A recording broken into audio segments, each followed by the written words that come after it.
in the house for 4 days without food, without water. 4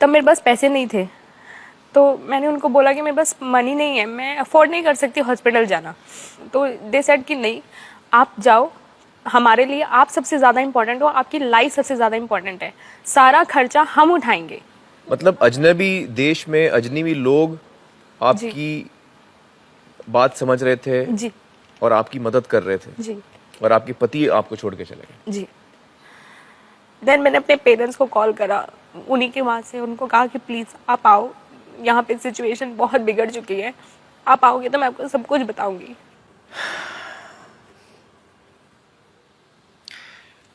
पवन जी और कमलेश जी, आप मुझे बताइए कि आपकी बेटी की ये अवस्था थी, फाइनली अमेरिका में आपको फोन आया, आपको क्या महसूस हुआ? हमारे को तो बहुत बुरा सा लगा उस टाइम, और ऐसा करना नहीं चाहिए था, क्योंकि हम उसकी हर डिमांड पूरी करते रहे, ये हमारी गलती और हम इसी धोखे में रह गए। टोटल कितना कॉस्ट किया होगा आपको ये सब पूरा? अराउंड 40 लाख उस टाइम खर्च किया था। सोना कितना दिया आपने? आज की कॉस्ट में 60 लाख से ऊपर है। आज आपको लगता है कि जो पहली डिमांड आई उनकी जी, कि भाई हमारे लिए ये करो वो करो, आप अगर उसी वक्त ना बोल देते उसको, वो ज्यादा अच्छा रहता, हम उसको उसी टाइम मना कर देते और बेटी को अपने पास ही रख लेते। आज रखने से पहले उस वक्त रखते। किसी माँ बाप को आगे से नसीहत दूंगा कि दामाद को ना पाले कभी भी, उसको बोलो अपनी कमाई में जो करना कर, हमारे पास कुछ नहीं है। ये देखिए, ये बहुत बड़ी सीख है हर माँ बाप के लिए, हर लड़की के लिए आज जो इस वक्त प्रोग्राम देख रहे हैं, कि ग्रीड जो है, लालच जो है, उसका कोई अंत नहीं होता। जब पहली डिमांड आती है कि भाई हमारे लिए ये कर लो, चाहे वो छोटी डिमांड भी हो, उस वक्त हमको लगता है यार ये तो छोटी बात है, हम कर लेंगे, कोई बात नहीं। नहीं, छोटी भी डिमांड आती है तो मतलब वो आपकी इज्जत नहीं कर रहा है, वो आपकी बेटी की इज्जत नहीं कर रहा है, वो सौदा कर रहा है। वहीं पे कैंसिल कर दो और कहो नहीं, शादी हमको करनी है, हमको ये सौदा नहीं करना।